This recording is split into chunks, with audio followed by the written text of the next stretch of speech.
you started your business essentially with print, Book of the Month Club. Right.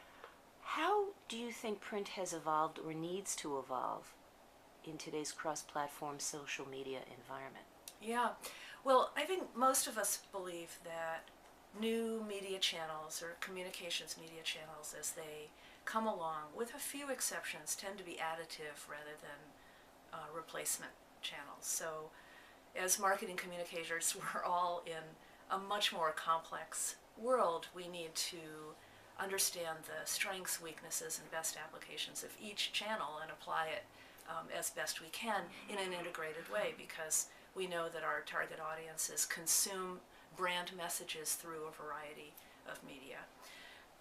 Print, I think, still has an important role to play. Paper, let's say, paper-based media, whether it's advertising in print publications, which of course we all know are in decline, or whether it's direct mail or billboards or other print-based media, they are all still active and important, have an important role to play. When you discuss the question of social media in particular, what we know about social media is that it's best used in retention, meaning for customer acquisition purposes, it's pretty difficult to acquire new customers through social media, except through the mechanism of retweeting or sharing on social media. So you can try to motivate your current contacts to share with others and increase your reach that way. But the major application, once we have a relationship with a customer or prospect on social media, is through building that relationship, deepening it, enhancing it. And print media can still play a very important role in customer acquisition, cold prospecting, and the same is true for direct mail. So they each have different applications to offer. In your opinion, then, which is the best medium to use for customer acquisition as opposed to enhancement? Well, in the business-to-business world, I can speak with some, experience. And it's my experience that the top media channels for B2B customer acquisition, meaning cold prospecting, are the following. Beginning with your own website, wherein you can de-anonymize the website visit by including a mechanism to encourage people to leave behind their contact information. This can be through making an offer like a research report or a white paper that connects to a landing page and inviting the prospect to fill out the form and thus kick off a marketing relationship that can then be nurtured and developed over time. The second most effective prospecting media channel is referrals, oddly.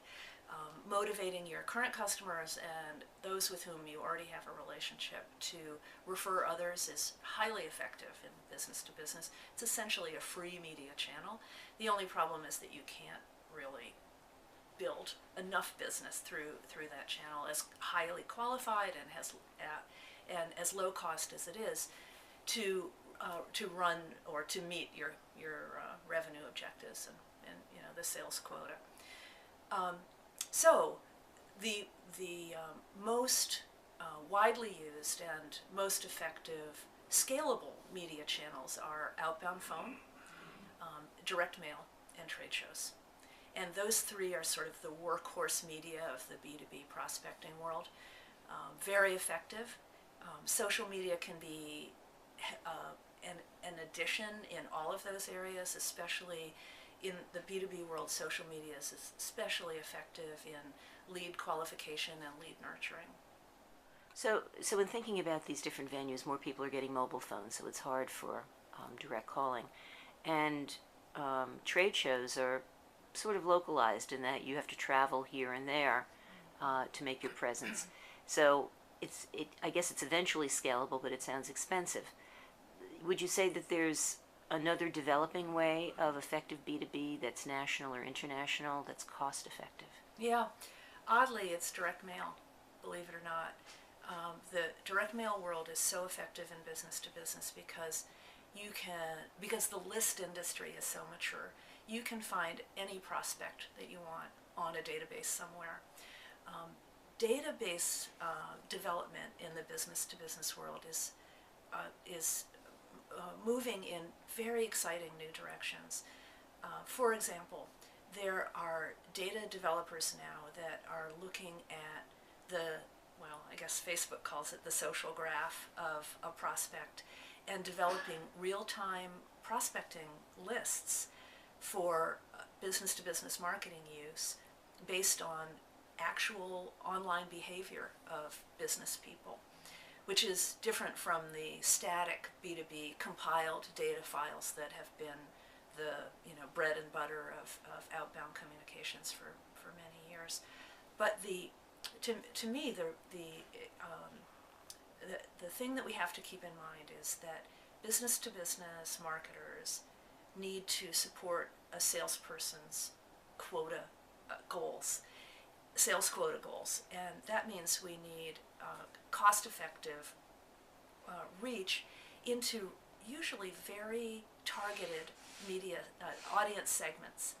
I have a client that sells custom engineering equipment, or engineered equipment, to owners of industrial boilers. So these are food manufacturers, universities and towns that are heating their physical plants using steam heat, for example.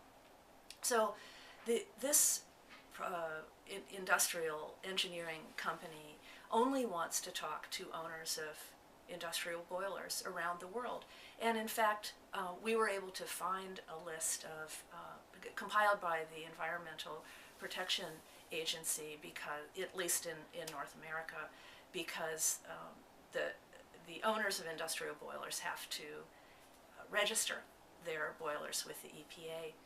But I use that as an example because most B2B marketers are going for fairly narrow niches. They're looking for certain industry sectors, certain company sizes, certain departmental characteristics like IT departments, certain levels of decision makers, whether it's senior executives or middle managers.